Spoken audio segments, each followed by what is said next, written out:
Deixa eu fazer uma pergunta sobre as filhas. Eu ia falar as crianças, As mas também crianças, criança, as né? A gente fala filhinhas. criança, que filho da gente é sempre criança, Sim. né?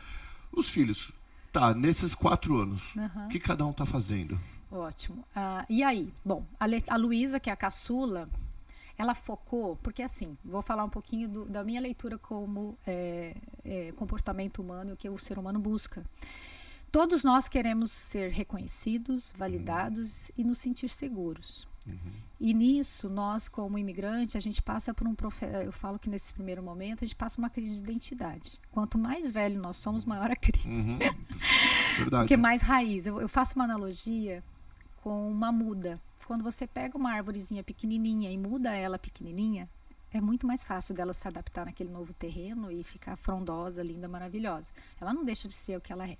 Ela só vai frutificar. Quando a gente pega uma árvore grande, que já tem raízes profundas, e a gente vai cortar para transplantar, ela sofre muito mais e pode ser que ela nem sobreviva, né? E nós somos assim. Então, quando você imigra com 30, 40, 50, 60 anos, você tem muito mais história, suas raízes estão muito maior lá onde você estava do que aqui. E a gente precisa aprender, como é que eu vou falar? Fazer essa transmutação, essa transplanta. Porque se você decidiu mudar, você precisa cortar essas raízes sem te ferir tanto, né? Você tem que, na verdade, criar novas raízes. Porque aquilo que é a nossa história, a nossa origem, se a gente não honrar, se a gente não reconhecer, se a gente não trazer conosco na nossa bagagem, a gente não sobrevive em outro lugar. A gente precisa estar aberto ao novo, a gente precisa se permitir conhecer aquilo que eu não conheço, porque o novo me assusta. O novo, em termos de concepção aqui, tudo que é novo, eu sou incompetente. Não tenho segurança na língua, não tenho segurança naqueles lugares, eu não sei como fazer isso, como fazer aquilo. E nós não queremos ser incompetentes. Se você perceber, a gente reforça comportamentos que eu sei fazer, que eu sou competente, que eu vou vencer. Então, nós temos uma tendência a repetir aquilo que a gente sabe que dá certo. Uma das coisas que a gente precisa analisar nesse processo, e hoje é o que eu faço quando eu dou uma mentoria para imigrantes, é você identificar na sua história a sua fórmula de sucesso. O que você faz que dá certo, por que você faz, quais são os motivos, as razões, as necessidades que você tem, e também a sua fórmula de fracasso. O que você está fazendo que está dando errado, que você precisa reformular. E aí você passa por uma ressignificação da sua história, de crenças, para você tirar, porque na verdade quando a gente imigra, eu sinto que a gente vive como se a gente estivesse sendo lapidado, como se Deus pegasse a gente para lapidar. Então, todos nós somos pedras preciosas, seres únicos, né? Criaturas cheias de talentos, de possibilidades infinitas. E se Deus colocou essa vontade de você imigrar, de ir para outro país, de construir uma nova história, é porque você tem capacidade para isso. Com certeza. Né? Então, quando você vem para cá, o que faz a gente sofrer é que nós estamos sendo lapidados ali, né? Com a faca, com o fogo, porque nós vamos ter que deixar coisas que não são essenciais para focar no que é essencial, no que é importante. Mas lembra, na maioria das vezes, não foi você que escolheu. Não. Que é o caso das crianças. Sim. Sim. Ou às vezes o marido e a mulher, um quer mais do que o outro. Sim. E quem quer menos sofre mais. Então, nesse processo, nosso consenso, eu e meu marido, vamos fazer o passo, vamos dar esse passo para eles, porque nós também tivemos o exemplo dos nossos pais. Então, peraí, deixa eu cortar. Tá. Pra eles. Eu não vi nenhuma vez eles falando que queriam vir pra cá. Não, é assim, querer a Letícia, né? Foi a primeira. Isso, a Letícia. A Letícia veio primeiro. O Ricardo, ele estava muito mais certo da vida dele lá. Ele falou, né? Ele chegava assim, vocês acabaram com a minha vida na hora de crescer.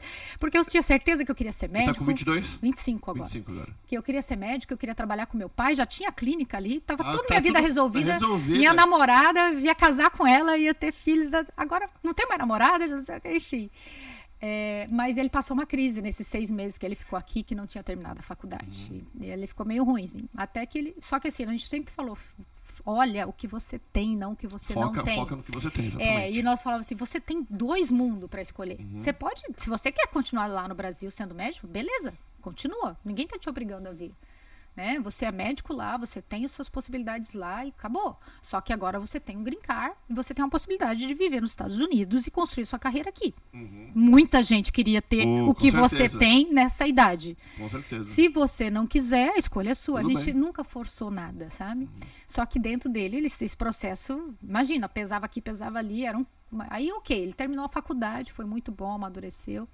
E quando ele resolveu vir, ele já estava muito mais seguro. Quando teve o Covid, a crise do Covid, teve um tempo que a faculdade parou, ninguém sabia o que fazia, naquele início de março de 2020, ele estava em Chicago fazendo um fellowship numa área de cirurgia que ele queria fazer. Então, ele estava aqui com uma parceria da faculdade lá, já aqui pensando no futuro dele de validação de diploma aqui. Já estava construindo o plano dele. Uhum.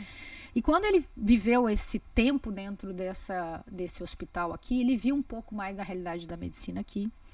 E aí, quando travou tudo, travou o aeroporto, travou tudo, ele teve que ficar aqui um tempo. Foi pouco tempo. Mas aí ele já começou a ver de forma diferente os Estados Unidos. Buscar possibilidades, né?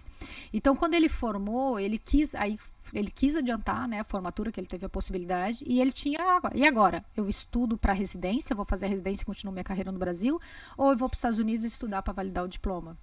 E aí ele quis vir. Ele também, acho que estava com saudade de viver com as irmãs, com a mãe, viver essa fase.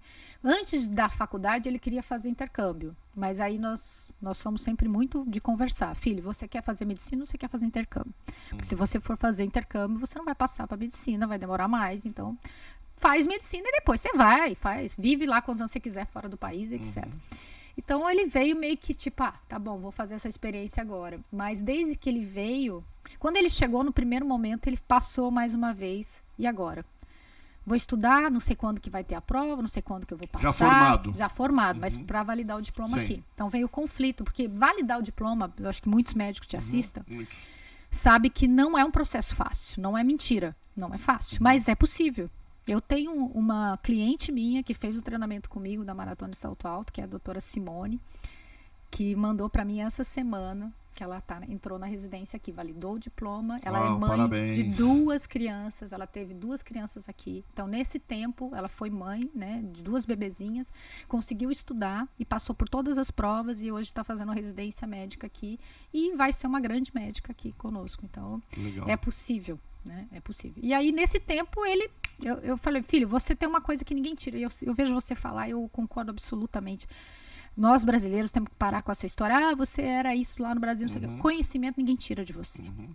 Então, eu falei, você é médico, sim, aonde você estiver. Você não é médico habilitado para trabalhar aqui, mas você é médico. Continua saindo. E uma vez, nessa história, ele vindo para cá, dentro do avião, uma pessoa passou mal, pediram um médico, ele foi socorrer.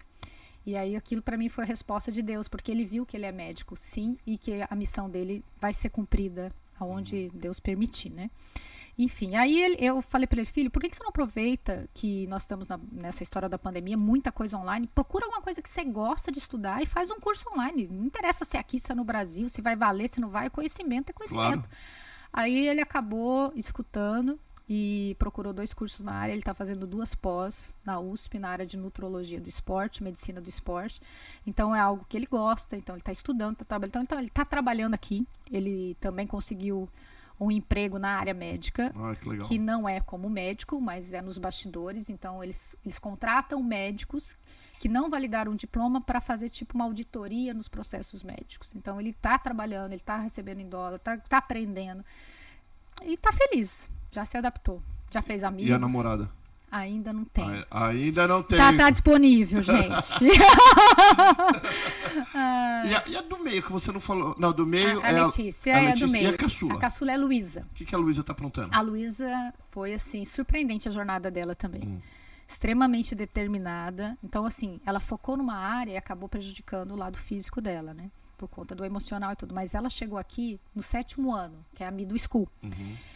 Escola pública, pegando ônibus, aquela coisa toda. Que não era assim lá. Não, lá tinha motorista, tinha né, tudo mordomia. E como que essa transição para os jovens é mais tranquila? Elas até gostam, preferem, né? Ou não? Ela tinha a cabeça muito aberta, ela queria vir e tal, mas ela o perfil de personalidade dela, ela é muito das amigas, dos amigos, então ela precisa de gente, aquela coisa toda. Então ela sofreu muito para sair de lá, porque tinha que deixar os amigos. Mas rapidamente ela fez muitos amigos. Que é parecida com o Ricardo, então. É, bastante parecida. Né? Aí rapidamente ela fez. Então o que ela fez? Ela focou, ela sabia inglês, ela não dependeu de mim pra nada, graças a Deus. Ela falava, se eu depender de você eu morro, mãe, porque meu inglês... Teu inglês inglês tá pior Meu que o inglês tá... Enfim, mas assim, ela aqui quando você chega, não sei se você já falou isso aqui em outras, mas o aluno passa por um teste e ela entra no ESOL, né, que é um programa de línguas para estrangeiros. E, na verdade, ela foi colocada no ESOL errado, porque, na verdade, ela fez a prova e ela não estava pro nível, ela estava acima, ela não precisava desse ESOL. Então, houve um equívoco, na verdade, ela não foi colocada no ESOL por causa dessa nota e ela foi, e alguns consideraram que, como ela tinha acabado de chegar, que ela era do ESOL. E aí eles davam um tradutor para ela, um dicionário, davam um tempo mais para a prova e tal, não sei o quê, e ela estava acostumada com aquilo. Aí tinha uma prova do estado que ia demorar mais, que ela estava um pouco estressada. E eu participava de todas as reuniões da escola, eu sabia que ela tinha esse direito, falava, leva seu dicionário e você tem mais tempo. E quando ela começou a fazer essa prova, que ela foi consultar o dicionário, o professor pediu para ela parar, tirou ela da sala, falou que ela estava cometendo uma infração porque ela não podia fazer aquilo. E aí ela se atracou a chorar, aquela coisa era uma prova de redação que tinha que, então, tinha tempo. E aí, resumindo a história, depois de um tempo a gente foi descobrir, depois de um tempo não, porque daí eu fui para a escola para saber rapidinho o que tinha acontecido, aquela coisa toda. Ela não estava nesse ESOL, nunca foi desse ESOL, e ela não tinha esse direito, só que ninguém sabia. E aí prejudicou a nota dela do estado. Tadinha. E aí foi uma confusão danada. Mas enfim, ela mudou de schedule, porque aqui você vai fazendo a sua própria história, né, dentro da escola. Então ela começou nesse nível básico, e aí ela foi sabendo que tinha o avançado, o honor, o advanced, não sei o quê. E ela, cada vez que ela mostrava competência, ela falava com o professor, que falava com o cônsul, Podia fazer um e teste. mudava para outro. Ela mudou 14 vezes no primeiro ano.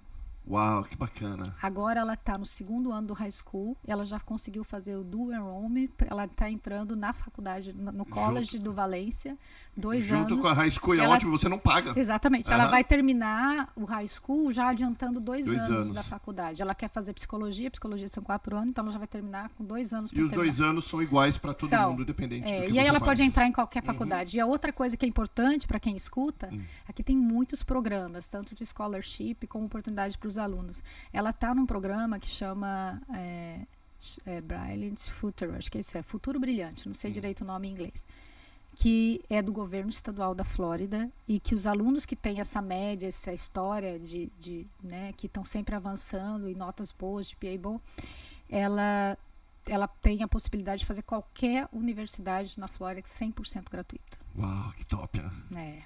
Muito mérito para ela, muita alegria. Muito legal.